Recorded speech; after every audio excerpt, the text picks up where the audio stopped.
Inscríbete a la nueva serie digital, Los rollos del Mar Muerto, Qumrán, Esenios y los orígenes del cristianismo, desarrollada y presentada por el Dr. Adolfo Reutemann, producida y filmada en Israel por Hartzaot Meakursá. Para más información, escríbenos al WhatsApp Shalem. Buen día, amigos. Es un placer volverme a encontrar con ustedes aquí en un nuevo episodio de Adolfo Responde, y esta vez en un episodio que continúa el episodio anterior en donde tratamos el tema del Pentateuco y la magia. Y como ustedes recordarán, cuando nosotros tratamos de contestar la pregunta ¿por qué el Pentateuco prohíbe la magia, sea la adivinación o la consulta de los muertos? Trajimos la opinión de dos pensadores judíos medievales, uno el Ibn Ezra y otro el Maimónides. Y en ambos casos la respuesta fue unánime. La Torá, el Pentateuco de Moisés, prohíbe la magia porque es falsa, porque solamente los tontos pueden creer realmente en la efectividad de la magia. Y esta afirmación se debía precisamente a partir de una posición racionalista que veía realmente los encantamientos o las prácticas adivinatorias como en realidad como falacias, carentes de todo sentido. Pero la pregunta ahora es la siguiente: si acaso esta razón, blandida por estos judíos racionalistas medievales, si realmente esa es la razón por la cual el Pentateuco prohibió la actividad mágica. El gran problema que tenemos es que cuando nosotros consultamos la Biblia hebrea, vemos historias en donde parecería ser precisamente lo contrario. La Biblia hebrea parecería afirmar la eficacia de la magia. Y en este sentido, por lo tanto, pensaríamos o concluimos a partir de estas historias que la Biblia hebrea considera que la magia es verdadera, es efectiva, y no como sugerían precisamente los racionalistas, que es totalmente una falacia. Quiero traer ahora a ustedes algunos ejemplos de la Biblia hebrea en donde esta parecería ser realmente la conclusión de los textos. En primer término, quiero mostrarles una historia que aparece en el libro de 2 Reyes, una historia que se cuenta sobre el profeta Eliseo, un profeta que vivió en el reino de Israel alrededor del siglo IX antes de nuestra era, y él fue el discípulo directo de el gran profeta Elías. Y fíjense la historia que nos cuenta 2 Reyes, capítulo 2. El texto reza así: de allí subió a Betel. Iba subiendo por el camino cuando unos niños pequeños salieron de la ciudad y se burlaban de él diciendo: sube, calvo, sube, calvo. Él se volvió, los vio y los maldijo en nombre de Yahvé. Salieron 2 osos del bosque y destrozaron a 42 de ellos. En este texto se alude a las palabras proferidas por el profeta Eliseo y se las define como una maldición. Es decir, el texto sugiere que el profeta Eliseo profirió unas palabras poderosas, en este caso con el propósito de dañar o perjudicar a estos niños que se burlaban de él, y el resultado fue inmediato. Es decir, del momento que él pronunció esas palabras, como resultado de ello, entonces aparecieron los 2 osos y mataron a los niños. Obviamente que desde nuestra sensibilidad moral contemporánea, esta historia realmente nos resulta muy chocante. Pero sin juzgar aquí la moralidad de la historia, el texto parecería realmente aludir a que el profeta podía, en este caso, proferir una maldición y la maldición inmediatamente tomó efecto. Recién nosotros acabamos de hablar precisamente de la maldición por parte del profeta Eliseo. Pero quiero mostrarles algo muy interesante, que es que también tenemos un testimonio arqueológico que nos muestra que los israelitas antiguos realmente creían en las maldiciones. Fíjense ahora la imagen que ustedes están viendo, que es la imagen de una piedra caliza grabada, en donde en esa piedra aparece una maldición. Y el texto, escrito en paleo-hebreo, reza así: maldito, es decir, sea, Hagav, hijo de Hagav, a Yahvé de los ejércitos. Es decir, que aquí alguna persona realmente escribió una maldición, invocando al Dios de Israel, con el propósito de que esa maldición realmente sea efectiva. Lo que prueba entonces que la creencia en estas palabras poderosas que pueden afectar, dañar y hasta provocar la muerte a una persona era una creencia muy difundida en el antiguo Israel. Esta misma idea sobre la palabra poderosa de una persona la podemos también encontrar nosotros en otra historia, pero a diferencia de una maldición, en este caso es una bendición. Pero el principio es el mismo. La persona, una persona específica, tiene poder en su palabra, y cuando emite esa palabra tiene efectos sobre la realidad, la puede modificar, que era precisamente uno de los elementos centrales en la definición del fenómeno mágico. Es decir, que la persona tiene la posibilidad de manipular, de manejar poderes, y por medio de conjuros, de rituales, puede realmente modificar la realidad. Entonces ahora vamos a ver una historia que aparece en el libro de Génesis, en este caso referida al patriarca Isaac, en una historia muy conocida acerca de las bendiciones que le profirió a sus dos hijos, Jacob y Esaú. Veamos realmente qué cuenta este relato y de qué manera el Pentateuco entiende el concepto precisamente de bendición. El texto reza así: él, es decir, Jacob, se acercó y le besó, y al aspirar Isaac el aroma de sus ropas, le bendijo diciendo: mira, el aroma de mi hijo como el aroma de un campo que ha bendecido Yahvé. Pues que Dios te dé el rocío del cielo y la grosura de la tierra, mucho trigo y mosto. Sírvante pueblos, adórente naciones, sé señor de tus hermanos, y adórente los hijos de tu madre. Quien te maldijere, maldito sea, y quien te bendijere, sea bendito.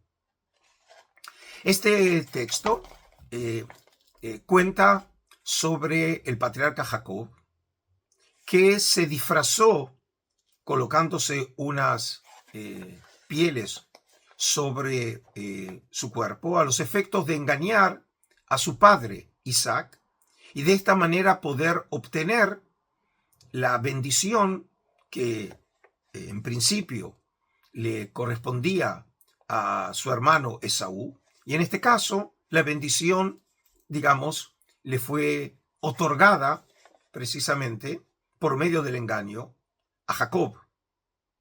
Ahora, fíjense qué sucede después. El texto continúa así.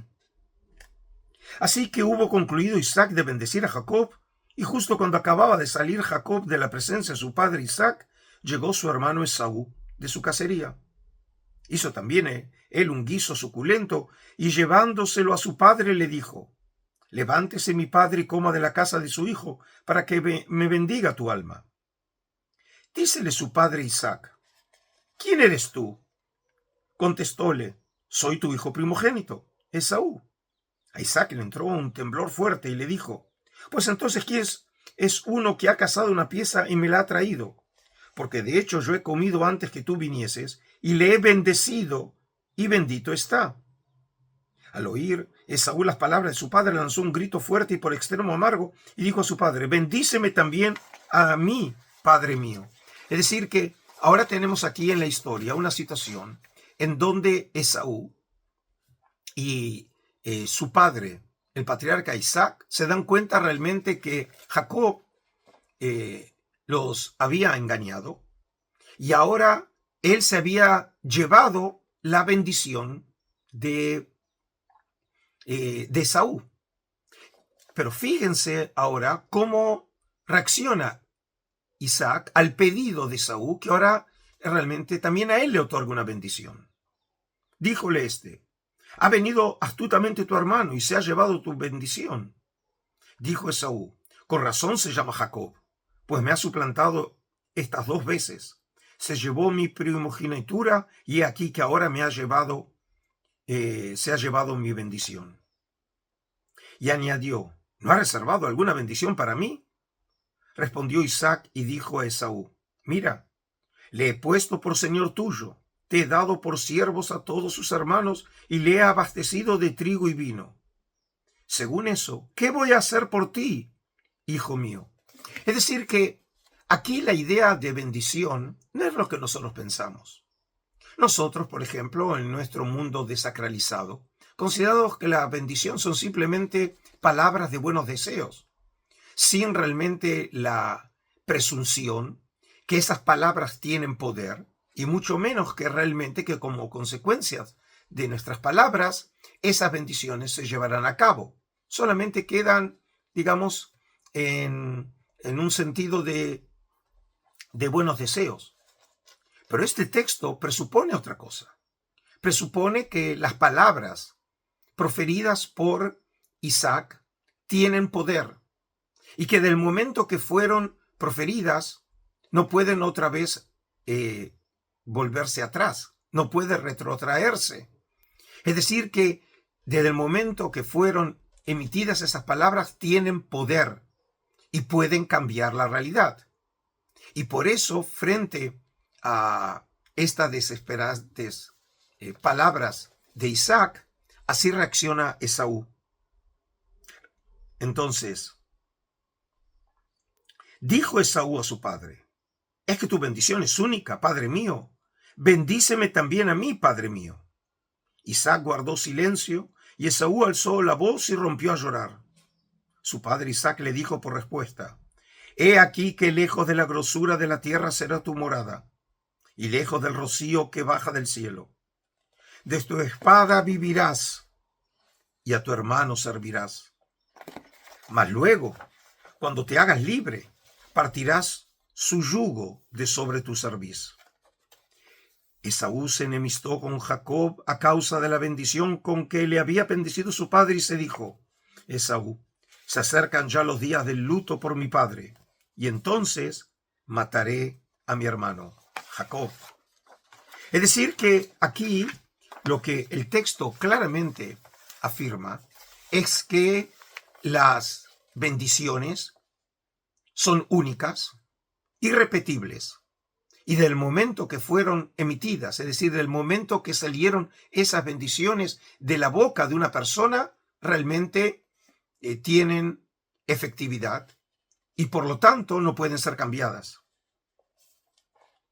Ahora, para mostrar que realmente en el antiguo Israel se creía en la efectividad de la magia, o en otros casos, que también las personas podían defenderse, en este caso, de los poderes malignos. Quiero mostrarles ahora un hallazgo arqueológico que precisamente muestra cómo el antiguo Israel creía en la efectividad de la magia y en el uso, por ejemplo, de los amuletos con el propósito de defenderse de los poderes malignos. De la misma manera que habíamos visto que los amuletos eran usados, por ejemplo, en la Mesopotamia antigua. ¿Se acuerdan cuando hablamos de esos amuletos con la imagen del demonio Pazuzu o de el demonio Lamashtu, en ambos casos para proteger a las personas de estos demonios? Quiero mostrarles ahora un descubrimiento muy importante que se llevó a cabo en Jerusalén hace varios años atrás, en un lugar que se llama Ketef Inon. Como pueden ver en el mapa, Ketef Inon está situado al sur de la iglesia de San Andrés, en Jerusalén. Y el renombrado arqueólogo israelí Gabriel Barcaí. No te pierdas la conferencia en vivo. ¿Messi? ¿Un dios en la tierra? El domingo 7 de junio, a las 10 a.m., hora Ciudad de México, con una duración de 2 horas aproximadamente. Para más información, únete al link en la descripción o comunícate al número de WhatsApp Shalem. Lamentablemente fallecido precisamente a comienzos de este año 2026, llevó a cabo en ese lugar, en Ketef Inon, unas excavaciones arqueológicas durante 7 temporadas, entre los años 1975 y 1994. Y en esas excavaciones, más precisamente en el año 1979, el profesor Barcaí descubrió precisamente en los depósitos de osamentas de ese complejo mortuorio, en donde hay varias cámaras mortuorias, descubrió 2 pequeños rollitos de plata que fueron desenrollados en los laboratorios del Museo de Israel. Ustedes pueden ver ahora en la imagen precisamente uno de esos rollitos, y lo que encontraron aquí los estudiosos fue precisamente que estaban escritos en hebreo antiguo, lo que se conoce el paleohebreo. Y lo que sorprendió es que cuando descifraron este texto, resultó ser que el texto era una versión abreviada de lo que se conoce como la bendición sacerdotal en Números 6. Ustedes ahora están viendo el texto en donde aparece la versión, como nosotros lo tenemos en nuestro Pentateuco de hoy, en la versión masorética de Números 6, de esa bendición sacerdotal. Y lo que ustedes ven marcado es precisamente el texto que aparece grabado en ese pequeño rollito encontrado por el profesor Barcaí en ese depósito de osamentas en Ketef Inon. Leamos entonces ahora el texto de la bendición, prestando atención precisamente a las frases de la versión breve que aparece en el rollito. Número 6 reza así: El Señor se dirigió a Moisés y le dijo: diles a Aarón y a sus hijos que cuando bendigan a los israelitas lo hagan de esta manera. Que el Señor te bendiga y te proteja. Que el Señor te mire con agrado y te muestre su bondad. Que el Señor te mire con amor y te conceda la paz. Y así ellos pronunciarán mi nombre sobre los israelitas, y yo los bendeciré. Es decir, esta es la versión que podemos decir la versión larga del texto. Pero si ustedes se fijan ahora, el texto que se recuperó precisamente de esta versión breve que se encuentra grabada en el rollito de plata, el texto dice lo siguiente: te bendiga y te proteja, que el Señor te mire con agrado y te conceda la paz. Es decir, que lo que encontramos aquí, y esto es algo muy importante, es lo que se conoce el texto bíblico más antiguo conocido en el mundo, que encontramos nosotros desde el punto de vista arqueológico en este testimonio, que se calcula que es más o menos de los siglos VI a siglo V antes de nuestra era. Ahora, la gran cuestión es cómo considerar este testimonio. Si acaso realmente lo que tenemos nosotros es una versión breve de lo que se conoce en el texto bíblico como la bendición sacerdotal, o en realidad lo que tenemos es una fórmula o un conjuro mágico presente en ese rollito, que en realidad terminó formando parte de la bendición sacerdotal del texto canónico que nosotros tenemos hoy en el Pentateuco. Como sea el caso, lo que consideran los estudiosos es que ese rollito y la frase que aparece ahí tenía realmente una función mágica, porque lo que se considera es que ese rollito habría funcionado como un amuleto. ¿Y de qué forma? Fíjense en el ejemplo que les muestro ahora, que es una imagen de un amuleto enrollado alrededor de un cordel. En este caso es un rollito de plomo y no como en nuestro caso de plata, que fue hallado en Caranis, en Egipto, de los siglos II a siglo IV de nuestra era. Y como ven, en realidad este amuleto era usado a manera de colgante que la persona llevaba. Y de esta manera, digamos, durante las 24 horas del día estaba protegido de cualquier fuerza malévola. Y por lo tanto, lo que se supone es que precisamente la persona que había sido enterrada en ese complejo mortuorio que encontramos en Quetefinón, había sido enterrado precisamente con ese artefacto mágico que era el amuleto.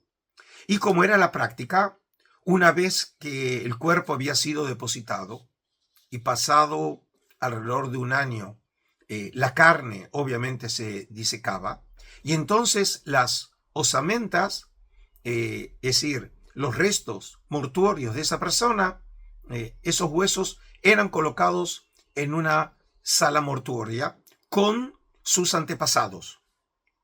Y fue precisamente ahí donde él encontró estos dos rollitos. Significa que eran los amuletos utilizados precisamente por esta persona. De esta manera, entonces, nos queda claro que las acciones, los rituales, los conjuros, realmente eran propios de Israel. Entonces, amigos,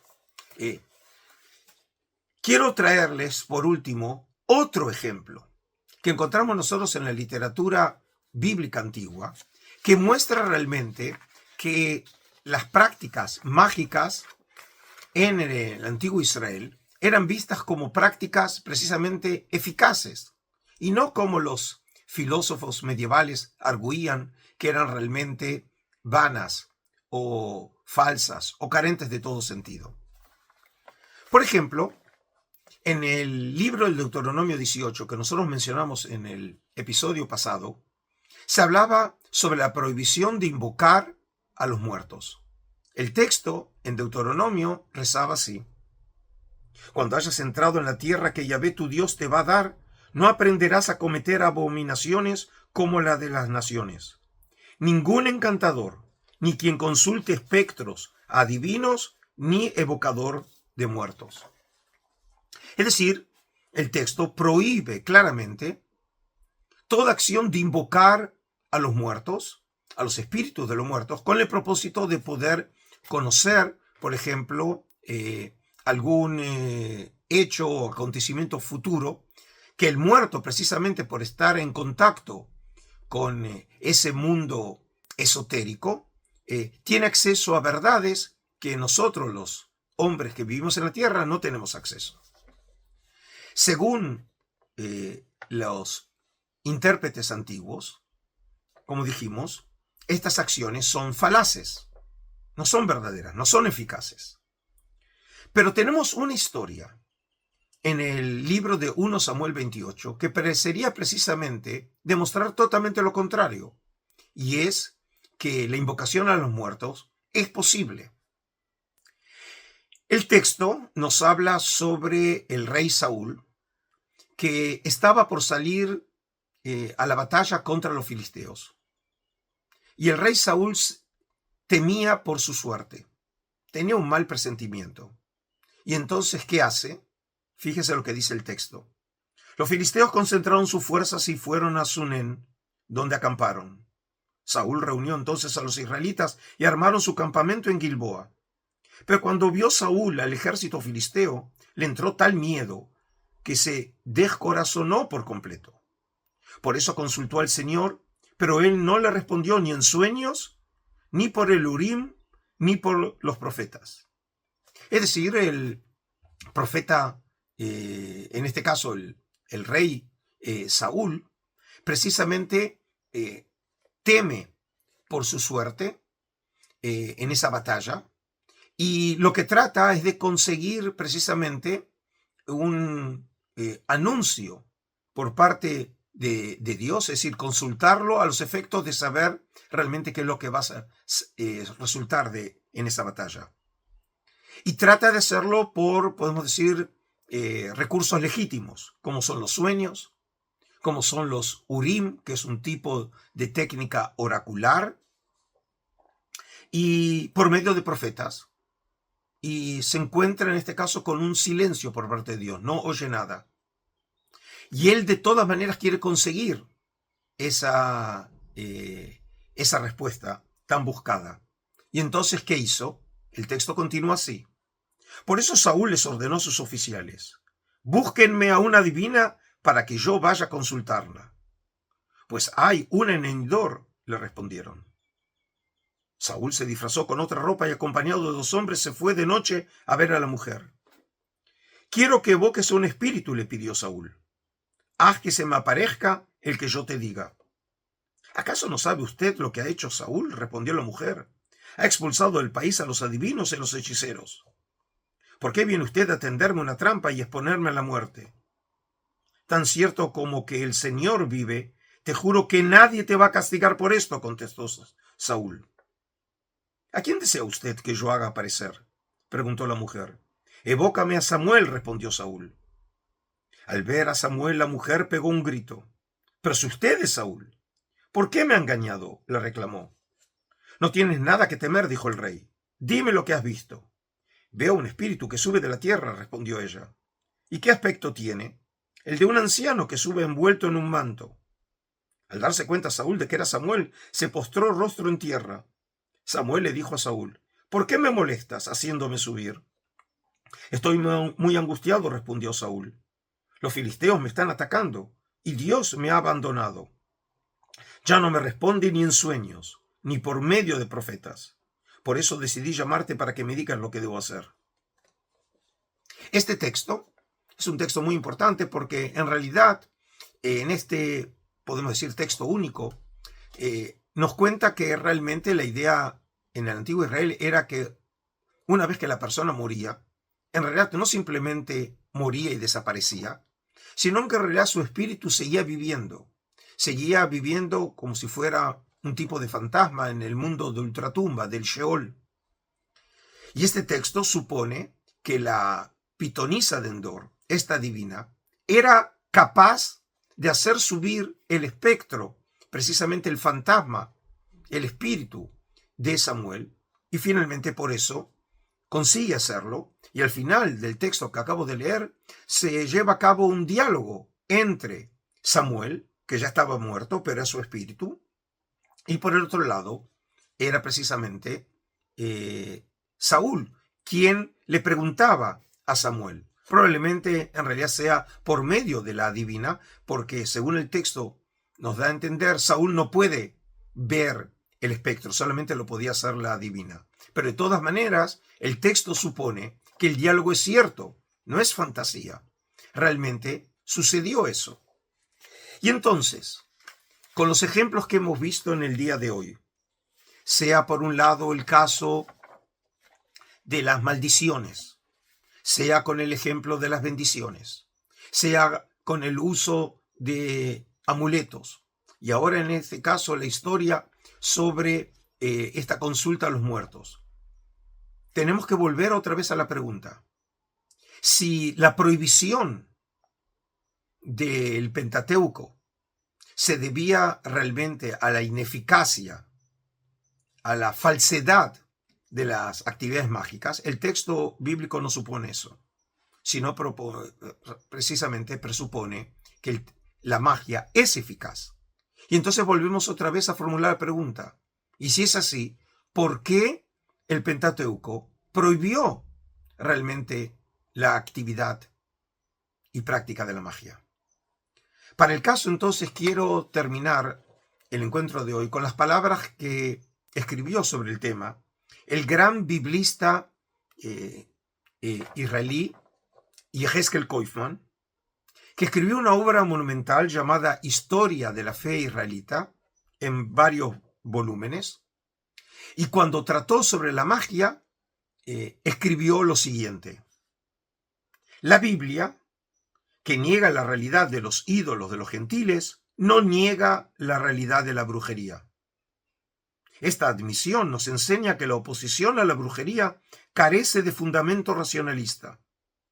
No surge del reconocimiento de que la brujería sea necedad e ignorancia. Es decir, que el profesor Kaufman realmente rechaza la interpretación que había sido propuesta por, como lo trajimos en el episodio anterior, Ibn Ezra o el Maimónides, que precisamente sugerían que la razón se debía a la necedad o la ignorancia por parte de las personas, porque la brujería o la magia realmente es falsa. Por el contrario, precisamente el profesor Kaufman reconocía que la Biblia hebrea acepta la realidad de la magia.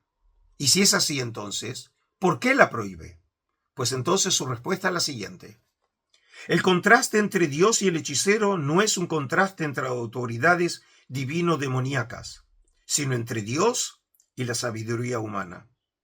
La brujería es una de las formas de sabiduría pagana que lleva al hombre a creer en su propia fuerza y a liberarse del yugo de Dios. Es decir que, según él, la razón se debe a que la creencia en la brujería, en la magia, en la adivinación, es creer en el poder de los hombres, en poder manipular las fuerzas, los poderes y por lo tanto influir sobre la realidad. Y en este caso, entonces, desde el punto de vista de la religión de Israel, esa actividad está prohibida. El único que pueda hacer eso, y la única, podemos decir, magia que es legítima, es precisamente la llevada a cabo por Yahvé. Y por eso, realmente, los textos suponen que la magia existe, pero hay que distinguir no entre magia falsa o verdadera, sino en realidad entre magia legítima o ilegítima. La magia de los hombres es ilegítima. La magia de Dios, esa es la legítima. Pero en ambos casos, la magia es efectiva. Bueno, amigos, espero que hayan ustedes disfrutado de este encuentro y seguiremos nosotros elaborando sobre el tema de la magia en un próximo encuentro en esta serie de Adolfo Responde. Hasta entonces, me despido de ustedes con un cálido shalom desde la tierra de Israel. Adiós. Inscríbete al seminario grabado Del Jesús de la Historia al Jesús de la Cruz, impartido por el Dr. Adolfo Reutemann. Para más información, escríbenos al WhatsApp Shalem.